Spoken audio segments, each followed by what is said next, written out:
Edward Laos. Welcome to Travel Talk, filmed at the Peachtree Rose Marketing Studios and hosted by the hotel guide publisher, Edward Laos. Good morning, everybody. Edward Laos here, publisher of the Hotel Guide and your host of Travel Talk. I'm actually here with Wan Eikmal he's actually the VP of Americas for Tourism Malaysia. I'm really excited about today's podcast because there's a lot of great things happening with Malaysia. That's number one. And number two, this is the first time I've had anyone from Malaysia on the podcast. So I'm really excited about that. Wan, how are you doing? Yeah, I'm fine, Edward. I'm wonderful. Thank you for having me. I'm excited. Oh, no, I'm looking forward to it as well. So there's a lot of great things going on, like I do with all of my guests. Tell me a little bit about yourself, kind of how you got to the role that you're at now, and then we'll dive into a little bit about the great things that are happening with Tourism Malaysia. Okay. I'm actually in Los Angeles right now, Edward. I'm just enjoying the weather here. Uh, sure, I love to, definitely. I've been in the tourism industry for 16 years in counting. I started off from shipping industry for quite some times, and my journey continues unintentionally into education and into oil and gas sector for a couple of years. But finally, I am with Tourism Malaysia as the vice president. I'm overseeing North America, including Canada, Central America, with the likes of Mexico, and further south, covering Brazil, Argentina, Colombia, and of course, the list continues among the Latin countries. Quite a coverage, right? That's a big territory to have right there, Yeah. having all the Americas. But hey, that's a good thing. That just means you got a big market that you can attack and let them know. So we're talking about marketing. We're talking about tourism and hospitality. But tell our listeners a little bit about what's going on in Tourism Malaysia. Some of the big things that are happening not only now but into 2026, and why they should maybe come visit you guys. Okay. Actually, before being a vice president for Tourism Malaysia LA, earlier this year, actually, I held a variety of position, including, I'm sorry. That's okay. It's quite busy right now. This is all because the Visit Malaysia campaign. Okay, I continue. Before being president of Tourism LA earlier this year, I held a variety of positions, including being sent to the United Nations World Tourism Organization, UNWTO program. I'm also involved in coordinating the ASEAN SEA Games, kind of like the Olympics. And surprisingly, I also managed to be part of the Guinness World Record for the longest chain of hikers clasping wrists. I did it on 2017. Wow. That alone shows that I'm an outdoor person. No, definitely. Where was that? Speaking of that, where was that that you did the Guinness Book of Record for that? Okay, that was in Malaysia, in a state we call it Negeri Sembilan. That's where about 4,222 people are clasping wrists Wow. from it actually is inside our stadium in Negeri Sembilan and up to the peak of the Mount of Angsi. So most of the hikers are in there, and I'm lucky to be one of the marshal. And out of sudden, I also gained the Guinness World Record. That's pretty cool. That's some pretty cool stuff right there. I didn't know that about you. So that's a good tidbit right there. You're the first person I've had that's been in the Guinness Book of World Record as a guest. So we got a lot of first in this podcast. So that's really neat stuff. Definitely. So, oh, well, great. So tell us more about not only yourself, but Tourism Malaysia, and maybe what our guests could be expecting. Okay. Uh, Actually, we are a national tourism organization, NTO. My main job scope, ideally, is to bring in as much as visitors with the America's passport into Malaysia. It's just simple. I hope so, but with the US itself having roughly about 341 million citizens, as to date, only 300,000 US citizens that visit us, which Wow. is not even 1% that are aware about Malaysia. So, Edward, I hope after this interview, you can help me with the increasing numbers. No, that's definitely one of our goals. And like I said, when your agency reached out to us about talking about Tourism Malaysia and putting you here on the podcast and through our network, that's one of our goals. It's really to expand our audiences to different corners of the world.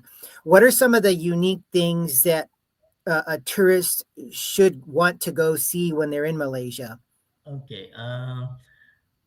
For next year, 2026, we are going to have a Visit Malaysia worldwide campaign.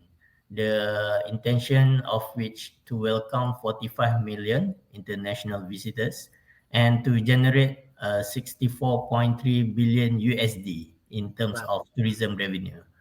The initiative highlights a broader vision of sustainability, inclusivity, and economic growth, showcasing the diversity of experience available in Malaysia, how accessible it is from so many parts of the world, Yeah. and encourage not just increase in tourism spending, but also for longer stays.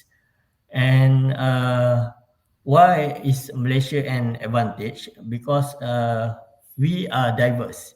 We have 13 states and 3 federal territories, each with our own unique cultures, cuisines, and natural wonders.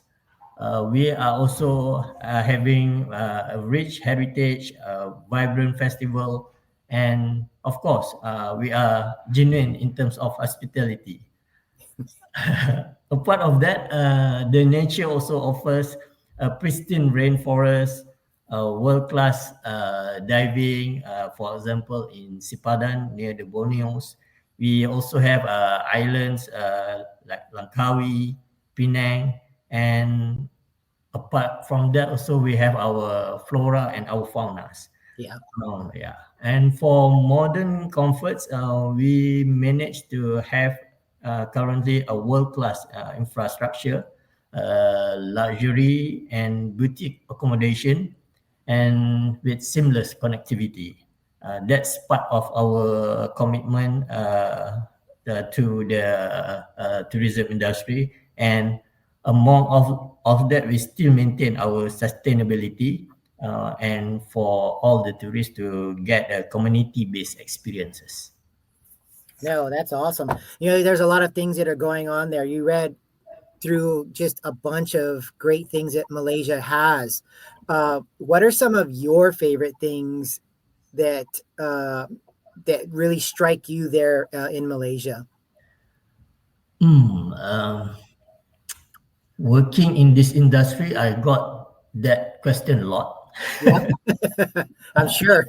Yeah, and to talk about favorite destination, I have to figure out how to make this bigger for you guys to travel to these exquisite places. Of course, now we have most of the influencers are going everywhere. Uh, but I would like to take this opportunity. I'm throwing one stones to kill two birds. How are we working with via Visit Malaysia 2026 to appeal to North American market is by exploring how there are so many diverse experience as in Malaysia Yep. that are keen with what you could find yourself in the US.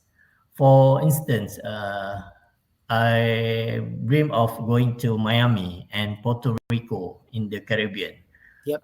But this also reminding me of Langkawi Island and Redang Island in Malaysia. They are slightly similar and the same.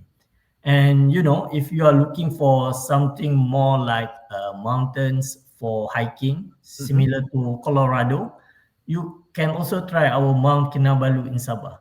So basically, my favorite place will always be something that got to do with the island, with the beaches and mountain. What about you, Edward? No, that's actually the same thing. I love to go hiking, and I'm a big beach person. So I'm not so much on the winter, skiing guy. If I was ever going to a skiing destination, it would be really just to enjoy the food and drinks there. I'm not a cold guy, but I love to go hiking. So when you're talking about that and the rainforest and all that, that's always appealing. And then I love a great beach. And so those are two initiatives right there that really stand out to me. So uh, that's some good stuff right there. Yeah. So let's switch quickly from the business side to the personal side. I always like to ask our guests a couple of travel questions on their personal travel experiences, but what are have been some of your favorite travel destinations that you've been to in your life? Mm, my bucket list, is it? Both. Yeah, definitely bucket list is another one. What are some of your travel bucket lists as well? Okay. Well, I am brand new to California. So my wife, my son, and my 15 months old daughter Oh is wow. start enjoying and exploring. uh, Interestingly about California, yeah, I don't know how much that you have explored it. California have a lot of things in one state. Yep. We are waiting right now to go up north in the winter to taste some snow. And Mhm. in my area, Pasadena, it's like never snow. Yeah, correct. So it's kind of like similar, like going into two different ecosystem within a state. My wife and I also dream of we like to go to Paris, but I think we need to be delayed at least another 5 to 6 years. Of course, when all the kids are fully Older. grown up, for us to get a quiet and peaceful vacation. No, I agree. Having three kiddos myself, they're all grown up. Yeah, those days when you were traveling all together when they were younger is a completely different game. So yeah, I would highly recommend that to let them get a little older when you go to those bucket list destinations. But talking about California, you're right. There is so much to see in that state. I'm in Texas, and it's the same thing. There's so many different places in our state that you can go that are completely different, and so being able for you to explore those is going to be fun for you and the family. Yeah. I really hope that your bucket list also will include Malaysia exclusively. No, yeah, you know, getting the information from you and hearing you and listening to that, it sounds so unique and so much fun to look at. So bucket list ideas, definitely Malaysia's on that list now, especially with the beaches and the hiking aspects that you offer. So, and I'm sure for a lot of our listeners and readers out there. And speaking of that, I know we were talking a little bit offline about the social media side of things and your website, and you've got some things working on that. But if somebody needs to contact you or learn more about Tourism Malaysia, what's the best way for our guests to kind of connect with you guys, whether it's a website or whatever? Okay, you guys can go to Malaysia .travel.my. And we also have our own Facebook. You can just type Tourism Malaysia. Okay. Yeah, it's as simple as that. Yeah.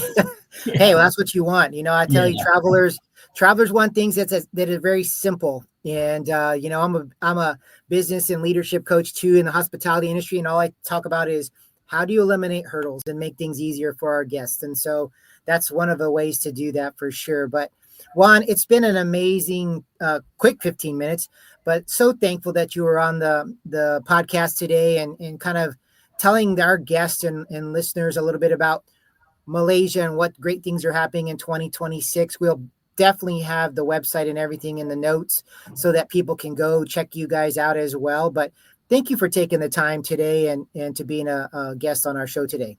yeah. Sure, Edward. Thank you to you too. Perfect. Well, to all of our listeners out there, you know the drill, thehotelguide.com. That's where you find us and subscribe. Please share this as well. There's some great things going on in Malaysia. Wan has been an absolute ambassador for the country and everything, and great things there for 2026 and beyond. So add this to your bucket list. And like I always like to say, travel and make memories. And until next time, everyone, take care. Okay.